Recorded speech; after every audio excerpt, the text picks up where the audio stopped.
welcome back to the Scarlet Teja project. Today's episode is going to be on sex education, and we have collaborated with Monsters Among Us to talk about this. And specifically, there is something that we would like you to see that might be a good tool that will help you to start the conversation of sex education at home, or maybe this is something that you might want to get for yourself, because number one, there's always something that we can learn, and number two, let's face it, we are not very open about it yet. We don't have that a proper sex education in the system yet, so there's some hesitation. Let's address that tonight. What actually sex education, what entails that, what's the role, and but of course tonight is not going to be very in-depth, but this is an introduction, and we are so excited to introduce Shreya from Monsters Among Us, and she's actually the content creator or the writer of the book, and she will be talking more about the book and talk more about sex education in general. And yeah, hopefully you guys are ready for the conversation. It's going to be quite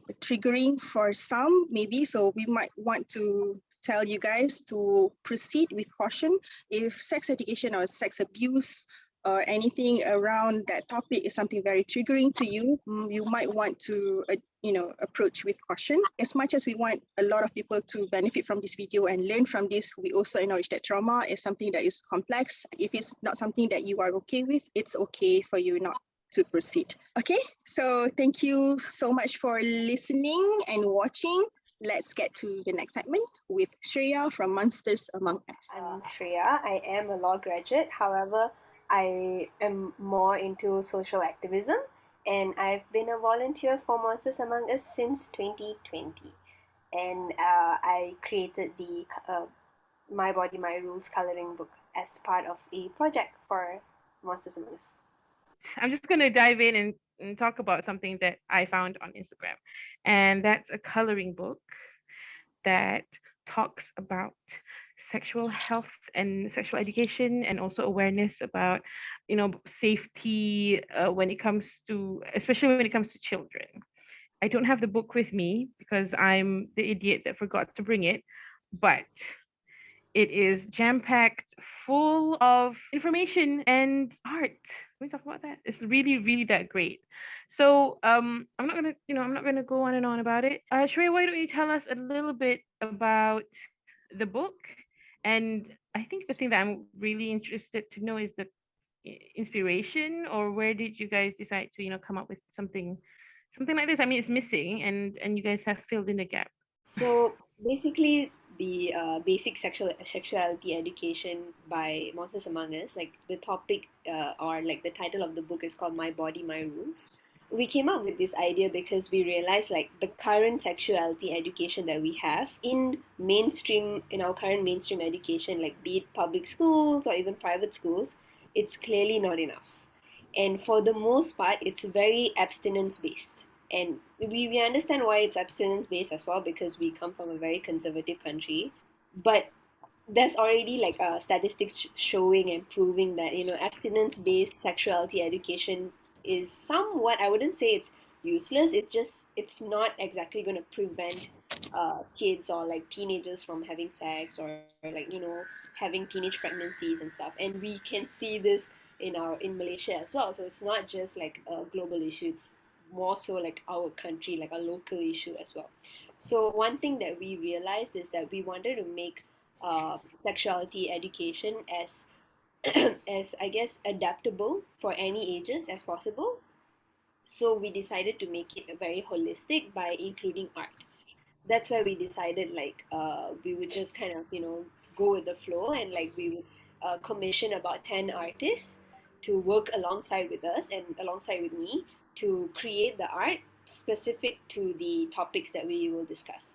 So I gave them a draft of like what exactly that I wanted to see. There was also topics such as like human anatomy and addressing the human anatomy as it is. So we don't call it like choo-choo, we don't call it flower, we don't call it bees, we don't call it batang or anything like that. We just call it what it is. It's just like a penis, a vagina, anus, and like a scrotum and all that.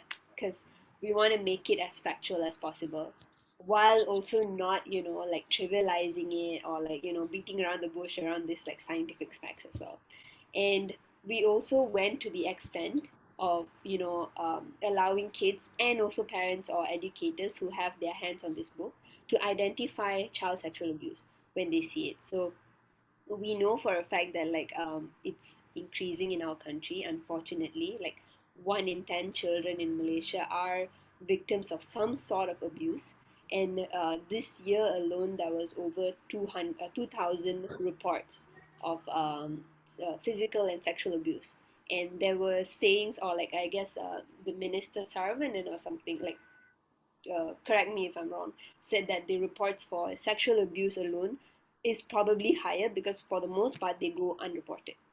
And that's something that we've always, stand up against for.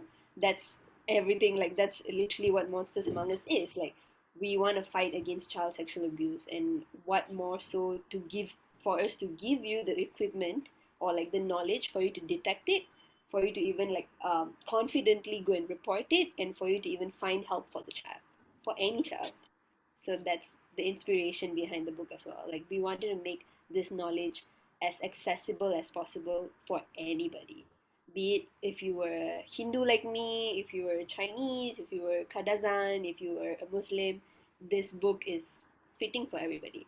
Yeah, that's exactly one of the things that really drew me to it was the fact that it did not have one perspective. It was I think, for lack of a better word, quite safe, but just the information in it is just so, packed that you don't really see it as like, unless you don't want to know about it, then you would see it as like an attack on, I don't know, like the culture or something. But no, I thought it was really well done in that sense. Yeah, no one particular culture or religion is highlighted. We didn't really want to target any, like I think a lot of people would say like any liberal style knowledge or like any conservative style knowledge and stuff. So what we wanted to do is make it as like factual as possible, so that for a fact that like at the end of the day your teenage child or like your teenage student are probably going to Google the same thing, and they're going to probably find out even worse stuff online. They could probably be exposed to really bad pornography. They could be exposed to like rumors, and that's something we don't want. And what better way to equip children and parents and teachers as well than to create a book that gives you just facts on the side of having fun. We don't want you to just be bored like sitting in a class and being like, oh my god, it's biology lesson, disgusting. We just want you to have fun with our book.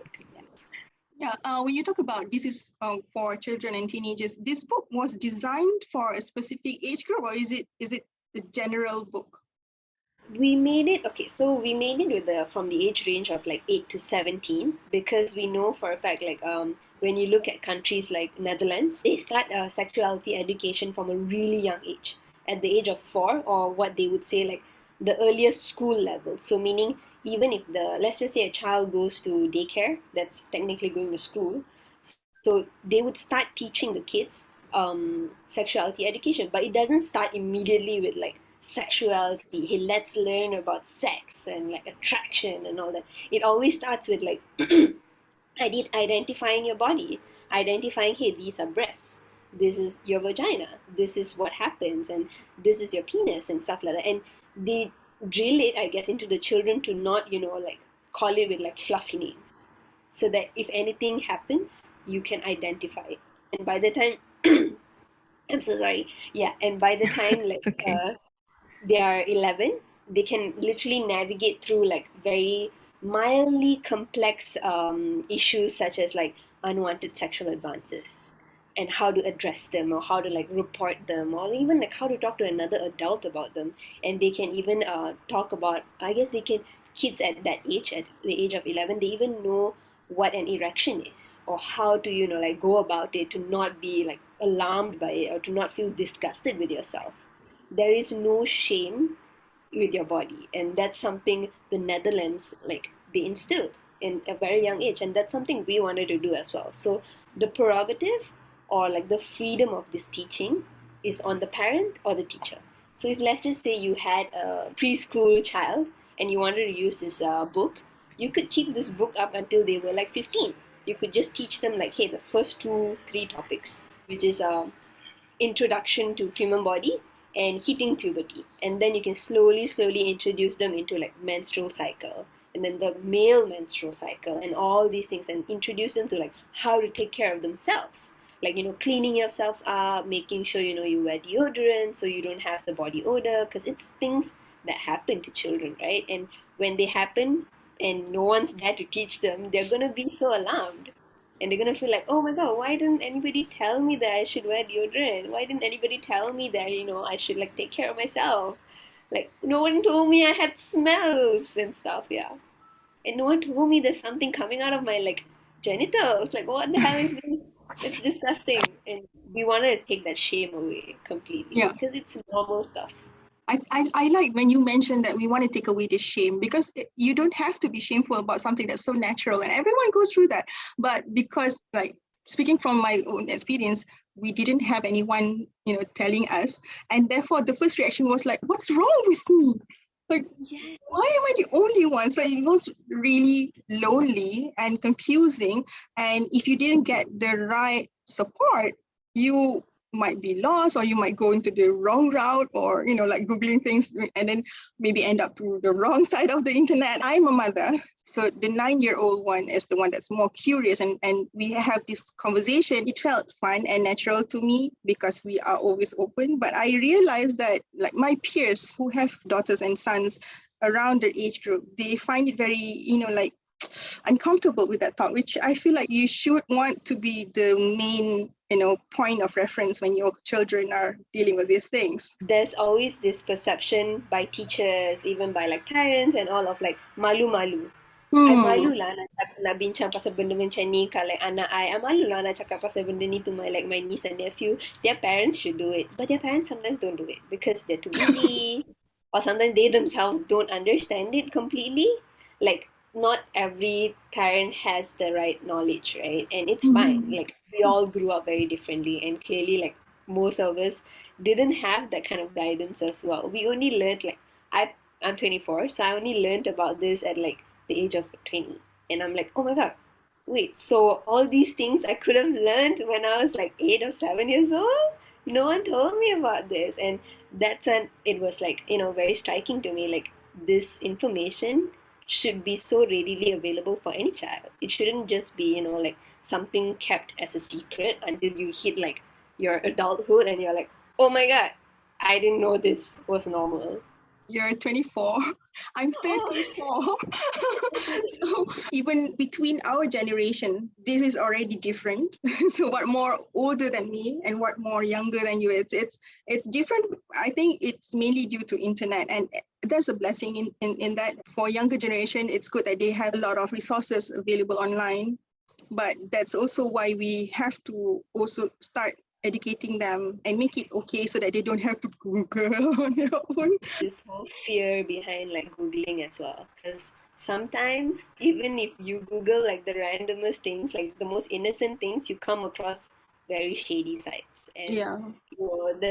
it's to a certain extent lah. Like as much as like information is literally at the tips of your fingers, you also need to be really careful with what kind of like information that you have. And that's where like educators, the roles of like educators and parents come in. Like if I come across a porn site when I was a lot younger last time, I would be so scared to even talk about it or like bring it up to my parents, because they'd be like, what were you Googling? Oh my god, it's all your fault, right? But kids nowadays, I guess what I would generally encourage is for them to have that like open space to talk about these things with their parents or with even their educators, because who else would be guiding them through this than the adults in their life. And I feel like this is one of the steps that we can take to stop the cycle of misinformation, that's been generating, throughout different generations. And, like instead, like the people, before us, they have been fed misinformation. And so they have been fed shame, and they have been fed fear. And that's what they brought to us, because to them, those things are truths. But they're just misinformation. So, Shreya, would you mind if we ask you to share on how to use the book, and maybe we can go through the book first few pages so people can get an idea of how the book looks like. So we have about like 17 to 19 topics, and you can see like it ranges from something very basic, which is like introduction to your human body, which is generally like this. Can you guys see what it looks like? So this is what the line art looks like. So you can teach the children, like your kids, what these are. Like these are breasts, these are fallopian tubes, uterus, ovaries, cervix, and you can start teaching this from a really young age, so they're able to properly identify their own body parts and like the changes that it will go through. And we also have like a very extensive explanatory page for each and every topic that we go about. So we try not to beat around the bush at all. So we directly say like, hey, girls' chests are more, like larger, and it's like these things that are like coming out of your chest, they are known as breasts. And what do breasts do? They produce milk for babies, right? And we go a little bit in depth as to the functions of each organ, or like I guess you could say each body part, anatomical body part that is in a woman. And then I guess I could forward this to maybe learning about puberty and what it looks like for girls. And we start off really, I guess, touching the base part of it, which is like this is the menstrual cycle, and they go through all these like bizarre changes, which is like growing breasts and getting discharge, which I think a lot of I guess mainstream educational books, they don't exactly touch much on this, like discharge, and it I think Yeah. scares quite a lot Yeah. of kids, right? That's why a lot of stigma still lingers. Even as adults, this is still something that people are ashamed about. Exactly, Right, like right. It's being vilified as something that is unwomanly to have discharge, which yes. is normal. It's completely normal. Like even to this day, if you went to Instagram, you could see so many of those product ads that say like, "Hey, you're not supposed to have discharge. You're not supposed to Right. do this. You're not supposed to do that.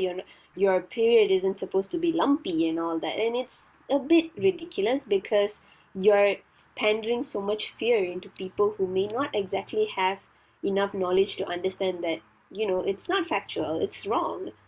And we also, I guess, introduced these methods of like maintaining or like managing your period. So we have the generic, like pads, the winged pads, you have tampons, and now it's more, I guess, Eco ecological to friendly. use. Hmm. Yeah, eco-friendly and ecological to use your menstrual cup. So we would definitely encourage that as well. If a parent can afford and encourage a child to use a menstrual cup, we would, I mean, like, go for it. But if it's sometimes it's very daunting, I would admit that myself, using a menstrual cup is rather like scary.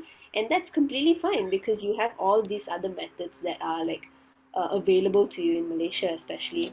And we don't shy away from also looking at how to take care of yourself when you do hit puberty. Like you get acne issues, but there's no shame in getting acne. If someone does shame you for it, well, they're quite wrong, because even adults get acne and it's completely fine. And like taking care of yourself, cleaning yourself up properly. You also have bodily changes whereby you start growing a bit larger. Your hips will start to widen. Your Sometimes for some people, their thighs would also get bigger, so they would start getting more shapely, I guess. Their body shape starts to develop a bit more womanly, right? And there's no shame in that. And at least for me, I grew up with this shame of like, oh, when your body starts growing, you start hunching because you feel so Mm. awkward with your body. And I think that's something like we should never pander to children nowadays, because they have to be confident in their body. They have to, grow the self esteem, right? Like all these changes are normal. You're not the only person going through this, and it's completely okay to go through these changes.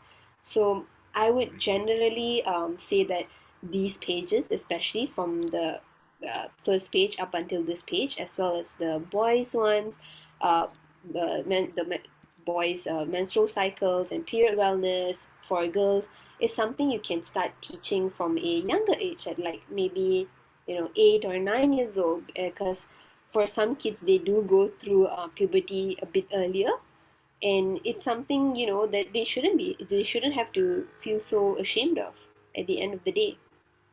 And I have to say, like, the way that I think the Yes. write up is being done, it isn't scary scientific. Yes, we try our best not to be too, like a biology book esque, because at the end of the day, if I'm writing like it's a biology textbook, you could always just buy one from the school stands, right? Like the school Yeah. koperasi stands. Exactly. And Mhm. that doesn't exactly help with, like um, taking that shame away from learning about your bodies. You start feeling more desensitized if you learn about it in a very like biological way, rather than Yeah, understanding that these changes are okay, these changes are normal. And if you do feel ashamed about it, you can always talk to your like parents. And let's just say like you have nieces and nephews who like their parents are a little bit too busy or whatever. Your nieces and mhm, nephews could always come to you and talk about it as well. Teachers could also start talking about this in a more, like open manner, in a more transparent manner. And it's always good to show some kindness to like teenagers and children as well, especially when they're like going through major changes in their life, right? exactly. I like the way the book is written as if the book is talking to you.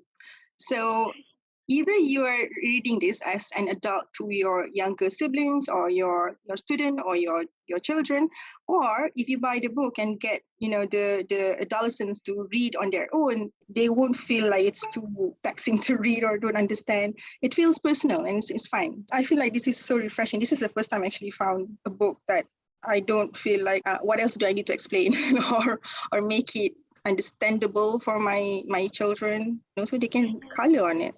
That's a plus.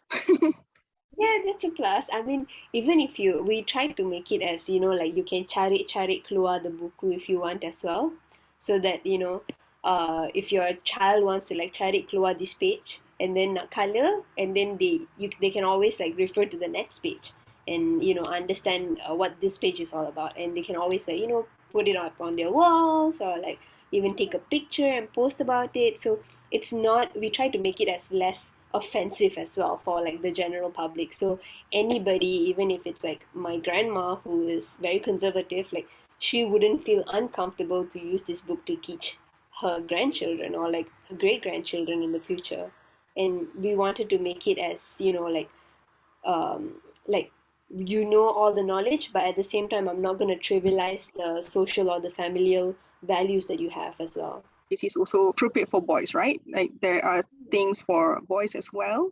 Yeah, we definitely do have topics for boys as well. So I will, jump to the more less jarring parts for the male ones. So like we have this whereby, like this book is technically catered for all sexes and children of any gender identities lah, because we wanted to make this as accessible and we wanted to make it like, no child feels isolated away from this information. So you can see like we also have drawings, line arts for men, for boys.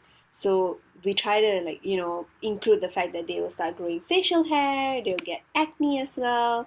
They also have to they get this bizarre lump on their throat, which is called the Adam's apple. And there's no shame in actually like your voice breaking at all.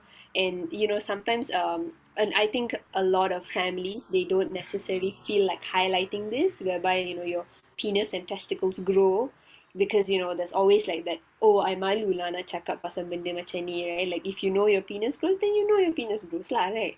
And we want to take that shame away from actually like telling these kids like, hey, these are the changes that will happen to you.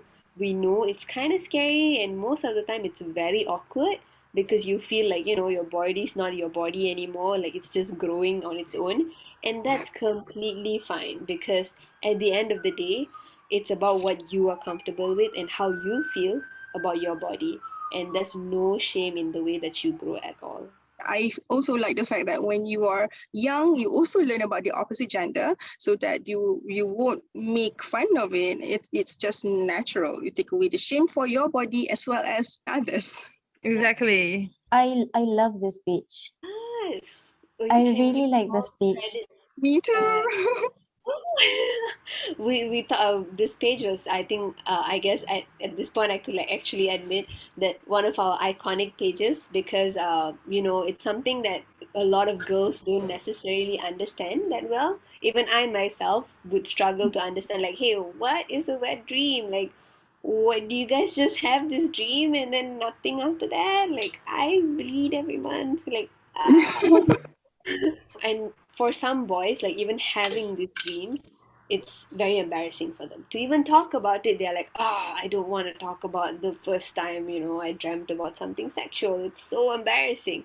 And why would that be embarrassing? Like, I want to know your journey. I want to know, what attraction means to you. I want to understand all these things about you, right? And all the better for the opposite gender or people from all genders to understand what exactly goes behind, the male puberty. And all credits of this line drawing you could give to our fantastic artist. His name is Sham Rizan. I'll drop his Instagram and all of the artists' Instagram to Nia later. All of them are super talented. Like, I couldn't have, imagined doing this with anybody else. In this 10 group of people were like, oh, like eye-opening, honestly. So these are local works? Yeah, all of them are local Malaysian artists. One of them being a literal child artist who's only 12 years old, and he did the cover and the back pages of the book. That's amazing. That's amazing. It's one of the things that drew me to it was the fact that how colorful it was. It really did come off as something fun. In some ways, puberty is kind of fun because it's trying to figure out what's going on. It can be quite a mystery. You're asking your friends. Um, and it shouldn't all just be misery. Exactly. Like, take that misery away and give it so much power, and look how much you would grow as a person, right? And we want that for every child in this world, because everyone deserves to, like, grow up feeling that, hey, I'm on top of the world. I got this. I know these changes are okay and it's normal. And, at the end of the day, I'm not doing this alone. I can always ask mom. I can always ask dad. I can even ask teachers, and my friends are just as equipped as me with the knowledge that I have. Like, there's no shame in me having these dreams. There's no shame in me, like having this fluid coming out of me. It's completely fine. And that's exactly what we want for every child. Yeah. There's hope for the younger generation, not for us, but yeah. Exactly. It was hard back then. I It's mean, not too late. it's Yeah. not too late. We grew up with like, oh, don't drink cold water. Oh, Mm. Pontianak's gonna come and find you when you have your period. There was so much of like fear mongering just Mm-hmm. around at puberty alone. Apatah lagi, like, learning about attraction, learning about consent. It's Mm-hmm. topics or even stuff that we've never even touched on at like our that young age, right? And what better way to teach small kids about consent, about safe sexual practices, about understanding healthy relationships and what they should accept and what they shouldn't accept, than through a coloring book that makes it kind of fun and interactive for both adult and also children. So this book also covers consent and all, right? Yeah, we do cover consent. We cover attraction as well. Mm-hmm. We also talk about safe sexual practices and even teen pregnancy, which we know that it's a problem here in Malaysia. And Mm-hmm. we go into like the contraception or like the contraceptive methods that is available in Malaysia as well, because at the end of the day, as much as you want to pander, abstinence-based sexuality education, it's been proven time and time again that sometimes it just doesn't work. Like, you can't stop kids from, experimenting or even being curious about these things. True. Instead of making it so foreign and that increases the curiosity, might as well just say it as it is. I don't understand why it was such a taboo when Yeah, this is a very necessary information about your life. exactly. About what you need to know when you're growing up, right? Like, Yeah. imagine scolding a child just for asking, like, hey, what is sex? Like, apa tu? Like, like, I think in a more crude way, I'm so sorry if I'm cursing and I'm not allowed, but like, kids nowadays do use bad words, like they say the F word and then they ask, like, oh, what does it mean? And do you want to scold them, or do you want to sit there and explain to them so that they're well, at least they know what it means and they know how to go about it? Hopefully, by now, if anybody is watching, they already have an idea. The fact that if we are introducing sex education, it's not us teaching people to have sex. It's from the beginning, knowing your body, and then how you take care of your body, accepting your body. How about the other gender, and then how you go about it. Exactly. And in some ways, especially there's this one page where it talks about women experiencing PMS, Mhm. right? Mhm. And I feel like that encourages empathy Yeah. because, a lot of times there's this argument, there's this whole myth that women are always grumpy. When they're grumpy, that means they're on their period. Like, Mhm. even if they are, you should recognize what process that they're going through. And I feel like why they have all the rights to be grumpy in the first place. Exactly. Like your body is like renewing itself inside out, and you deserve the empathy that you receive because each and every woman goes through PMS so differently. Like I could have hip pains, you could have like backaches, we both could have actual literal diarrhea and vomiting and migraines. Like it's all these things that I think maybe the older generation they didn't have the excess of knowledge, and it's okay, like that's fine. It's completely, I guess you could say, forgivable, but to shame someone, now that is unforgivable. Right. And to keep putting out all this misinformation like, oh, if you're in pain, that must mean you've been drinking too much ice Yeah, throughout the exactly. previous month. Yeah, like what world does ice water got to do with like my uterus, right? Would it be okay to share the pages of like educating people about signs of grooming or something like that? Because that to me is also a really fun read, and I feel like maybe this can be something that you would share with your kids as well, right? Like, because you did mention before that the first few pages would be something for kids, but the ones in the later pages as well are very relevant. Yep. So one thing that Mao always advocates against, for especially nowadays, since everyone's somewhat stuck at home, or like we were stuck at home for close to like a whole year and a half, right? Was Yeah. against online child sexual exploitation and abuse. So one of the common things that we always do come across as an organization is child grooming, and there are many, I get methods to child grooming, and one of the most common tropes is online child grooming. So we Mm. did include like the stages of how grooming happens, so that if you do come across a child, it could literally be your neighbor's kids, it could be your friend's child, it could even be your own child, or your students who are groomed. You can kind of start recognizing these signs straight away, because we added that as part of our curricula, I guess, for lack of better Mm. word, curricula in the book. So we have stage one all the way up to like the sixth stage, which will be the final stage, whereby sometimes these children, they they are already controlled and they have no way of coming out of that stage of they were groomed, and they don't recognize that they were groomed because the process has already somewhat been complete by the abuser themselves. So we wanted to equip both child and parents, especially, to recognize these signs, recognize the stages of grooming, and not trivialize it in any shape, way, or form. Because at the end of the day, you need to realize that any this could happen to anybody. If it could happen to any adult, it could apatah lagi, it could happen to any child, kan? Mm-mm. Right, right. And children are best at keeping secrets, like, because they are so unsure of what is actually going on, kan? Mhm. Exactly. In like the country that I mentioned before, in Netherlands, they equip the child with sexuality education from a very, very young age, because it would make things a lot easier for the child to recognize when something bad is happening to them.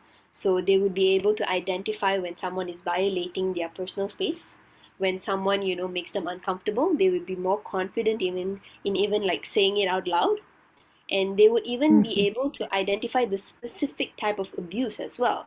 And that's what we want for kids in Malaysia here, especially because right now there's so much of stigma and Mhm. shame that revolves around even child sexual abuse, or even today we could see the case of Ain Husniza, right? Mhm. There was so much of shame and bullying that went behind the scenes against her speaking out about the harassment that she's faced.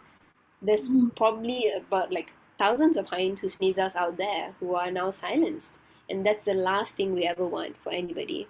Yeah. It goes without saying that this book is just one of the many efforts that MAU Yeah. has, created and has fostered. Would you like to tell us a little bit about MAU as well? Might as well, because I mean, Yes. if we hadn't said enough, we love the book, but also like what other efforts are you doing to kind of promote and reach out? So we do have MAU always runs a lot of workshops and campaigns to teach children as well as adults on how to go about internet safety, go about learning about Oxy, which is online child sexual exploitation and abuse.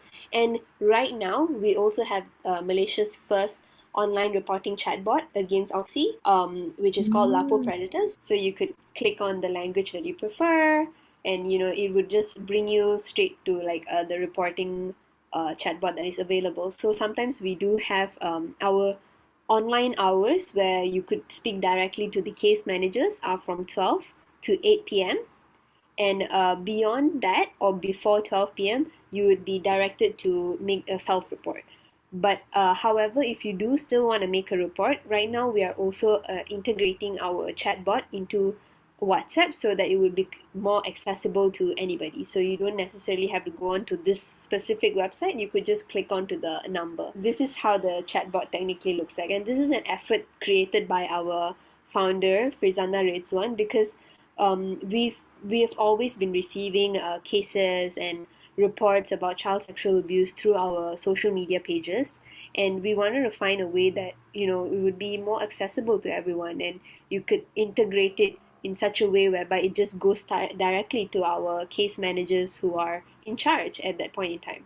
So we what we do with this reporting platform is we bridge the gap between making the report and lodging the report itself.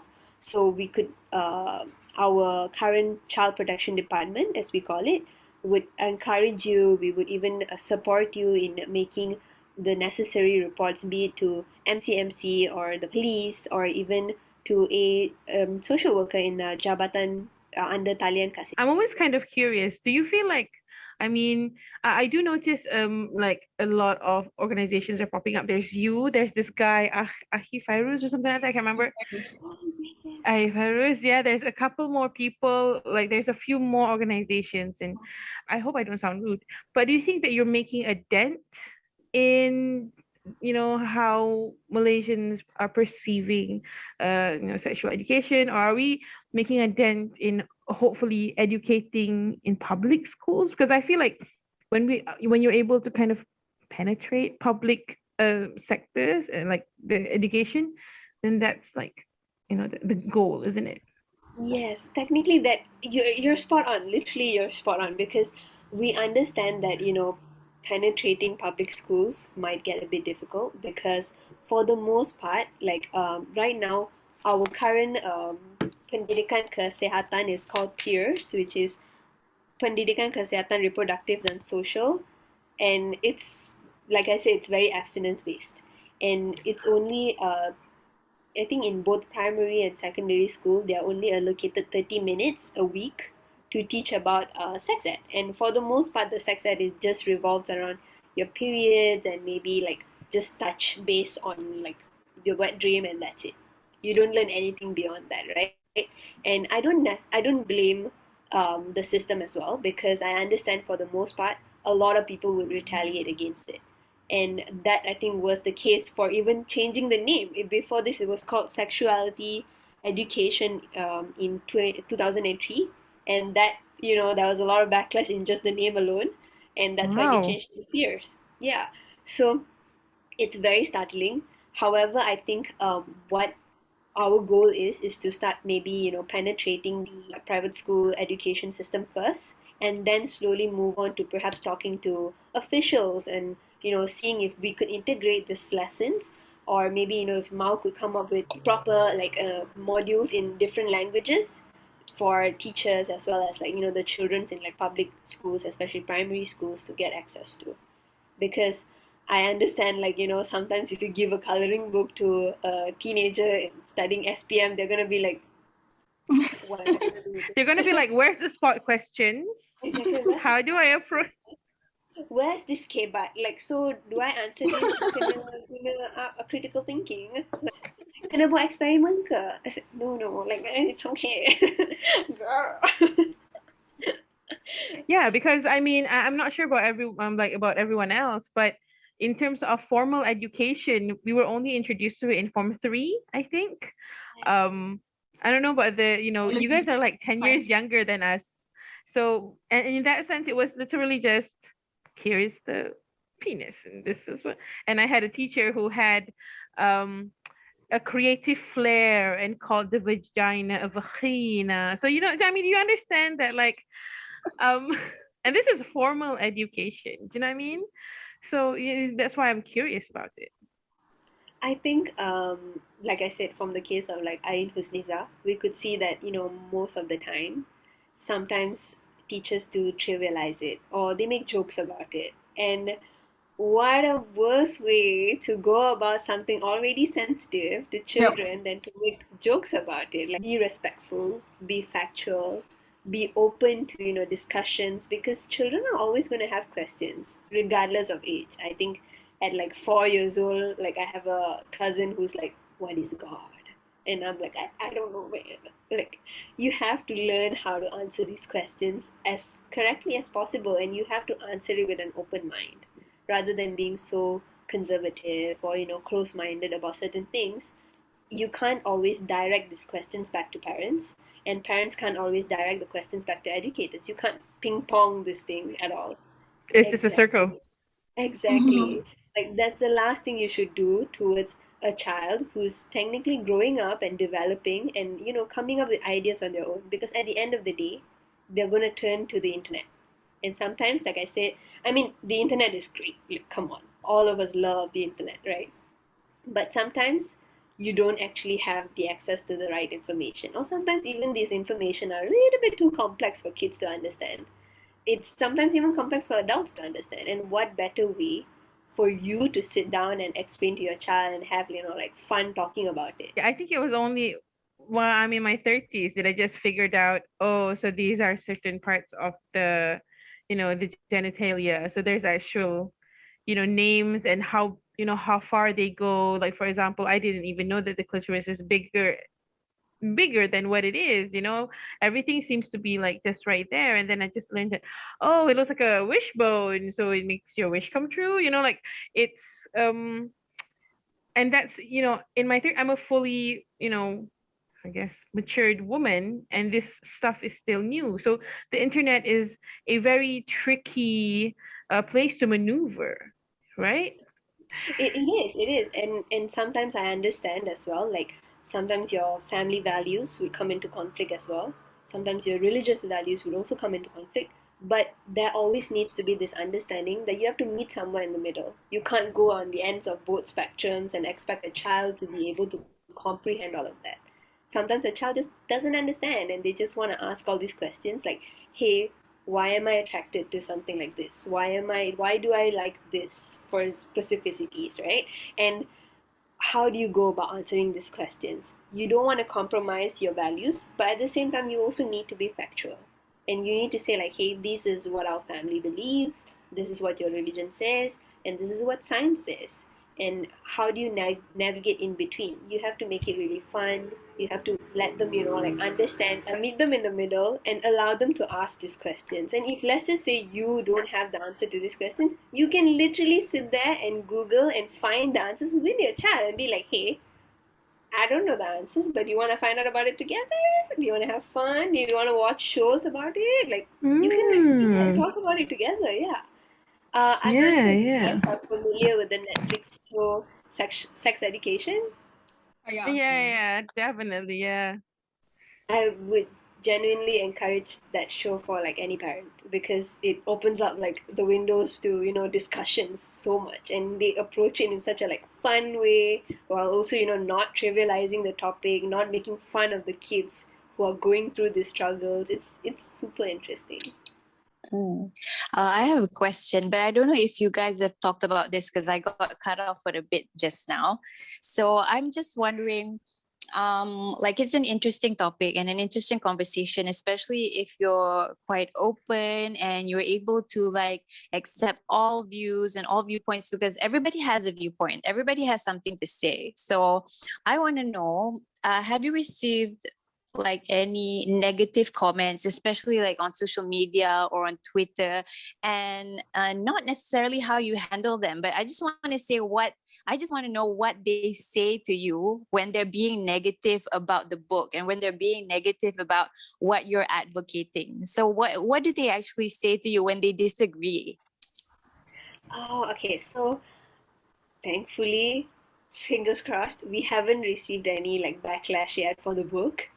Thank God. And I hope to keep it that way for the rest of like our tenure and like for the rest of now. However, there's always backlash when it comes to certain postings that we do. Because again, we are very open-minded and I understand sometimes it's a little bit hard, for you to like digest certain information if you grew up a certain way. It's completely understandable. I think I wouldn't even expect my grandma or some of my aunties to understand the same things that I do, right? It's completely fine. However, I think for the most part, what we do is we just try to like ignore the backlash unless it's justified. Unless you say like, hey, this is factually wrong and I'm trying to correct you, then yeah, of course, like we're more than happy to take in any like constructive criticism. But if you're gonna sit there and like scold us and say like, hey, you shouldn't be teaching all these liberal ideas and all this like you're encouraging children to do all these things, like how could you, like, I think one of the most common tropes in our society is to victim blame, and it's something that we commonly see even with adults. Adults is one thing, but for you to victim blame a child, and when we talk about certain things like this, like we bring up a child who we don't specify the cases or anything. We don't do that because the identity always have to be hidden. But again, I would bring back to the case of Ain Husniza, right? It was a public interest case and a public interest issue that was brought up. And there were so many people who were blaming her at the end of the day. And when she came out to talk about sexual harassment in school, there were people blaming her, and she was 17.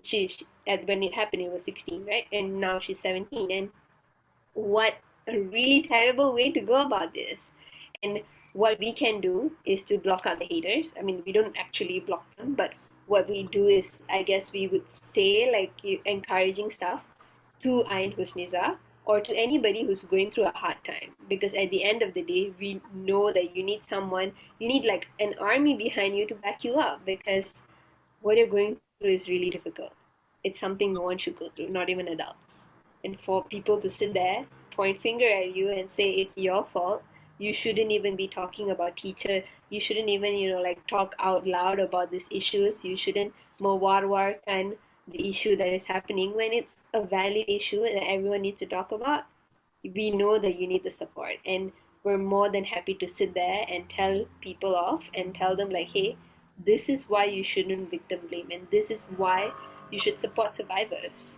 Because at the end of the day, if you support one survivor, you're probably supporting 10 more who are keeping silent, and they would feel more empowered to come up and speak about the bad stuff that had happened to them as well.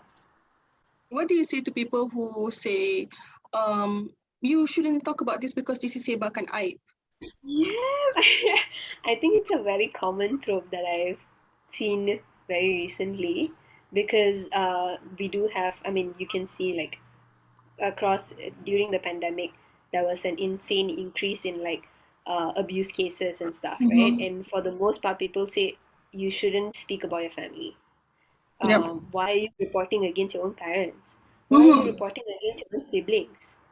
But do you expect children to keep quiet and suffer in silence and eventually perhaps even die because of the abuse that they go through?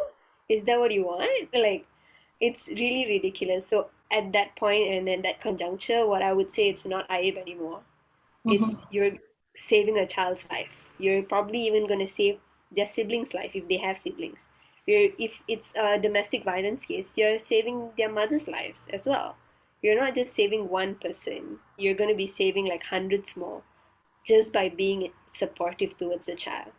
And in Malaysia, unfortunately, a lot of child sexual abuse cases go unreported because of the shame, and because sometimes, like we do get a lot of, in Malaysia, like there's a lot of incestual cases. And when it involves incest, I think you guys know, right? Sometimes it's the father, sometimes it's the grandmother, sometimes it's the uncle, their own brothers. And there's a lot of shame that goes into it. And that's where, Yeah. like, people who don't have sufficient knowledge, they would shame you and say, like, you shouldn't buka aib. They are your brothers. You can always just, like, stay away from them. Maybe it's your fault for, like, wearing shorts at home. Maybe it's your fault for, like, wearing a tank top at home. Maybe it's your fault for sleeping a certain way. Siapa suruh tidur bilik abang? Siapa suruh tidur sama dengan bapa? There's always excuses for something, and that's wrong. Because at the end of the day, when you quieten a child down, you're quietening so many other children down as well. And when you bring up a child, right, like you give them enough confidence to make a report, to even come to, like make a report through reporting helplines, or even, go to a hospital on their own, you're empowering so many other children to do the same. Sometimes so many other adults to do the same as well. Sexual abuse is not just something that like children go through. A lot of adults go through the same thing. If, for example, the family is not supportive, and that child knows that if they ask the parents, they will not get the support, can that child go and get the support that they need without parents' permission? We do get a lot of cases. I'm also a case manager on the side, so we do get a lot of cases where the child themselves report certain things that are happening to them, and unfortunately in Malaysia, to lodge a police report in Malaysia as a child, you need the Yeah, guidance of a parent. Yeah. yeah, So what we can do is, let's just say if it's we receive a lot of online grooming, as well as like when kids end up posting their nudes to another person and they try to sebarkan. And I think if you guys have heard of the case, not the case, I guess the incident of the Telegram channel called yeah. V2K or something. Mhm. Yeah, where they were just basically just sharing around child porn and nudes everywhere. So what we can do is we can consolidate the report to MCMC. So we make the report to MCMC on behalf of you, the child. Okay. Yes. So we do receive quite a number of children who come to Lapo Predator and report, but for the most part, yeah, most of them are, they want to be secretive about it lah. Like they say, "Jangan, I don't want my parents to know about this at all. Like I don't want them to get involved, because sometimes their parents will scold them." And Yeah. just like you said, like the other case, sometimes the parents want them to keep it hush hush. They want to silence the child because they don't want to go through the whole like pain of like everybody in the family akan dapat tahu, malu their family and all that. But I understand we are still in that society where there's way too much shame, or like shaming a child or shaming a sexual assault survivor, and we want to break through that law. But what Lapo Predator, or like what the case managers in Lapo Predator can do, is we can consolidate psychosocial support to you as well. Mm. So we understand that sometimes going through these things can cause very severe trauma to children. So we do try to support the child, and if we are able to give referrals to certain psychological child psychologists or child therapists, we will do that. And if it's an online case, we would consolidate the report to the MCMC.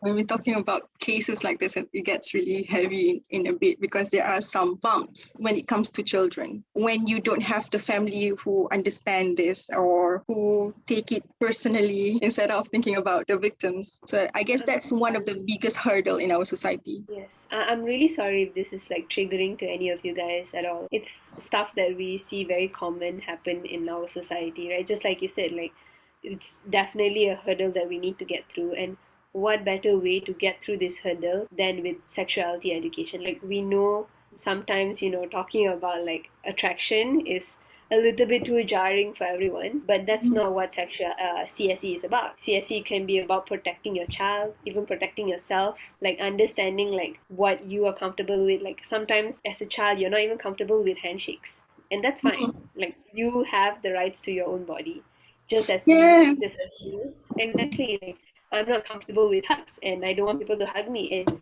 you maybe as like my parent or as my sister or something should respect that. If I don't want to hug, you shouldn't hug, and that's something like we should instill in children as well. And I know for the older generation, these are concepts that are very very new to them.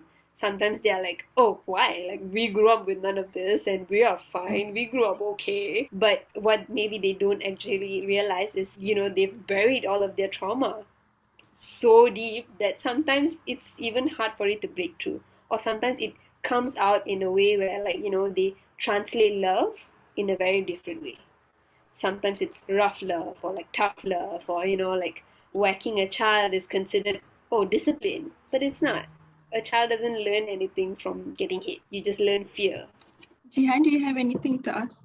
No, I don't really have anything to ask. But as Shreya said, this might be a triggering topic for someone, and it was triggering for me. So um, um, I think if during my younger age I have access to this kind of education, or people would talk more openly about this, I think a lot of people could be saved.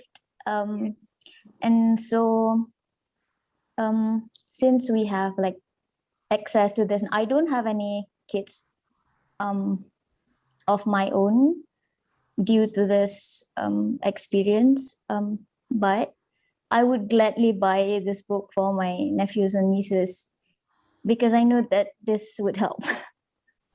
Thank you so much. I honestly, if it helps even an adult, I'd be beyond happy, because at the end of the day, it's not just about the child, it's also about you and how you develop.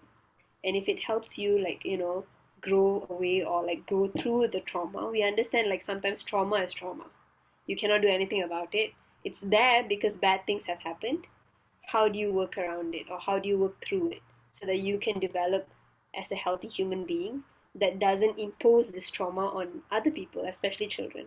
I would be more than happy like if this book helps in any way at all, even for adults. Just the same, I think that's one of the motivations behind even creating the reporting chatbot as well. Like we wanted to make psychosocial help as well as reporting help as accessible as possible to anybody, and that's why we are now integrating it to WhatsApp as well. So the Lapo Predator chatbot that is now being integrated to WhatsApp is based on this number, which is 019 990 3394.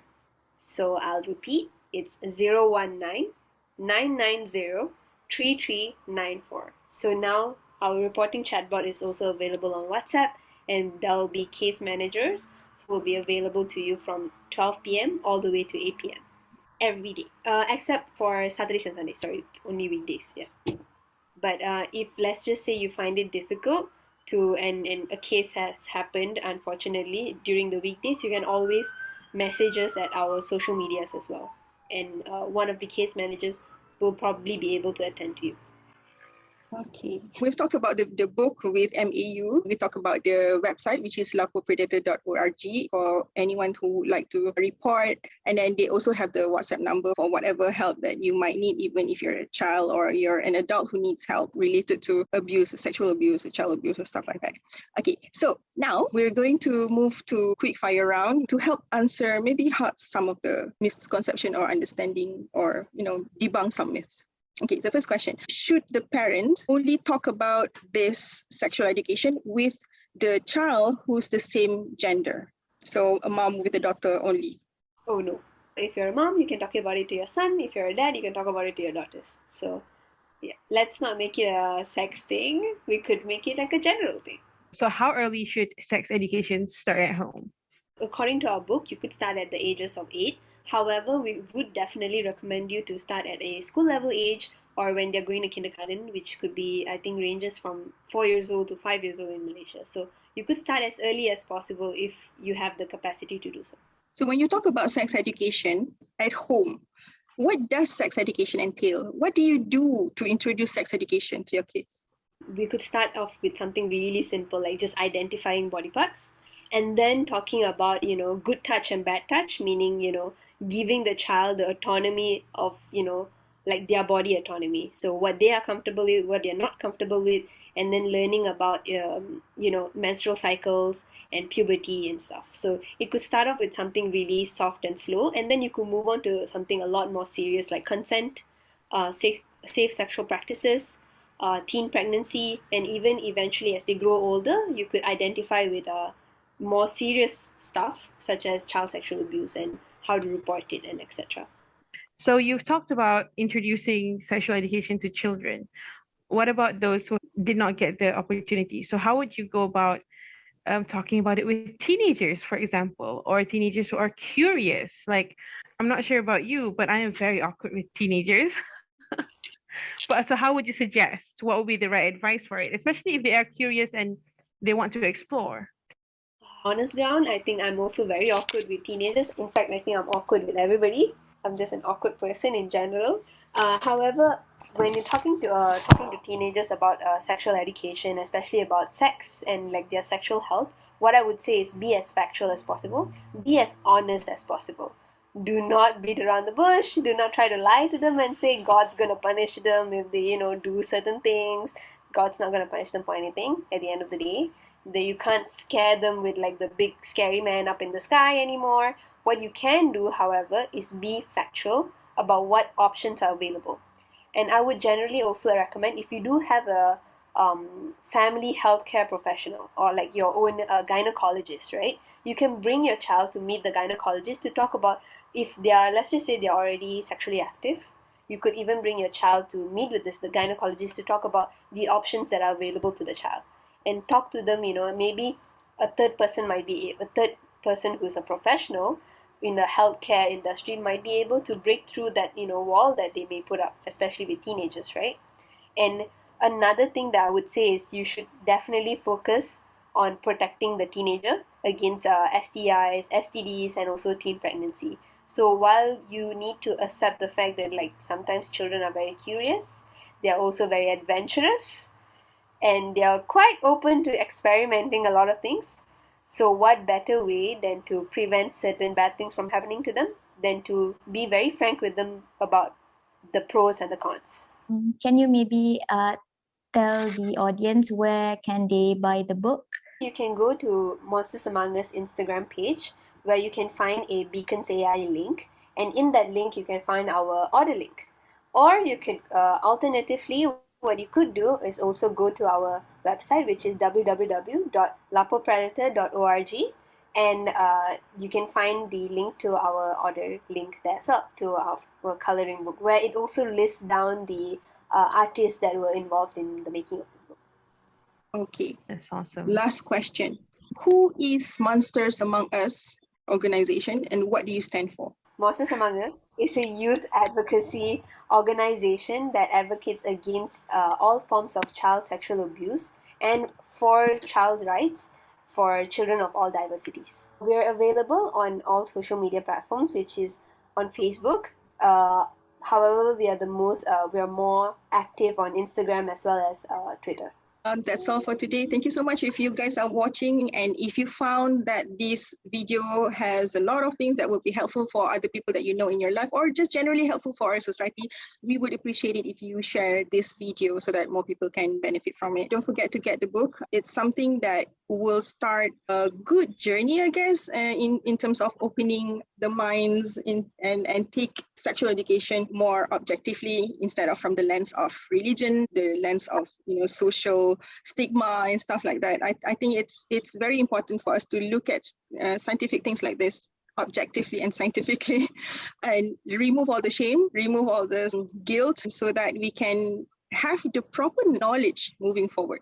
Thank you so much for actually giving me this platform to talk about the coloring book and talk about Mao. I think it's like a pleasure to have you here. I mean, we have to be realistic though. Like our group. We're not as famous as you guys actually. So you're gracing us with your presence. So I mean, I guess it's mutual respect. I'm gonna put it that, you know. I love the fact that like you guys are so open to teaching your kids about this. I'm so proud. Like honestly, I'm like mind blown right now because it's I so rare for us. mean, I think because like you said, when adults recognize the damage that's being done to them, then they're like, I don't want this to happen. You know, I don't want this to happen to the next, because we always want our generation to be better than us. I think I mean, I would like to live in a world when I'm really old to have a generation that's much smarter. Do you know what I mean? Like, it's just about like improving and, you know, stopping the cycle of misinformation, because I think that's the worst that, you know, it's like, is the catalyst for all the bad things that has happened. It's just misinformation. Exactly. It's like a catalyst for even, naysayers to say all the bad stuff as well. And that's where you get like the stigma of like, oh, buka aib. Oh, why are you talking trash about this? Why are you like talking trash about your teachers? Blah, blah, blah. When that's not even the case. Thank you so much for being so open. No, thank you. Like, I'm still Thank like you. Thank you. muda and like had children and like I don't even know if I want to have children. But this like Which is totally seeing that you okay. guys it will be okay. Like you guys who have that opportunity, like you guys have your own families, to see you practicing what exactly like you say, it's like so it's nice to see that. Like I have hopes My for the future generation. At this point in time, to do that, you have to also be okay to be seen as a parent who's different than others. You need to think, okay, this is not about me. It's okay if I'm being judged. Hopefully 10 years, when it's time for you to have kids, if you decide to, it's going to be easier. That's why we have to do the groundwork now. I don't want my grandchildren to go through this. If there's no grandchildren, just the next generation. I'm fine if my kids don't want to get married. Whatever, Yeah, you know. even that Whatever. thought alone is something so like refreshing for me to hear, because it's something like the older generations I don't think I've ever Expectation. seen. Yeah, the expectations and stuff. You know, if we leave with anything tonight, is the idea that there's more of us who want to support you than there are those who, you know, want to attack you. So we're here, we're hidden. I'd like to think that we are the ones who are speaking. There are a lot of us who are not speaking but observing, but maybe doing things in their own ways. There are a lot of people who support you, but they don't necessarily like have the channel to actually tell you about what they think. So hopefully the people who watch our video, if any, will be able to like find that there are people who are like-minded. So there are people who this way. They just need like a channel, or they just need to know that we are among us. You just need to like connect and to talk about it, or else you won't know. Thank you so much for spending time with us. So thank you so much for watching. This has been the Scarlet Teja Project, Teja Talk, episode Sexual Education with Monsters Among Us. Thank you so much, Freya, for being with us and sharing this book and all the initiatives that you guys have been doing. Please keep doing whatever that you do. And you guys can also follow Monsters Among Us and support their projects as well. So thank you so much, everyone. Selamat malam, salam sayang, Scarlet Teja. Bye.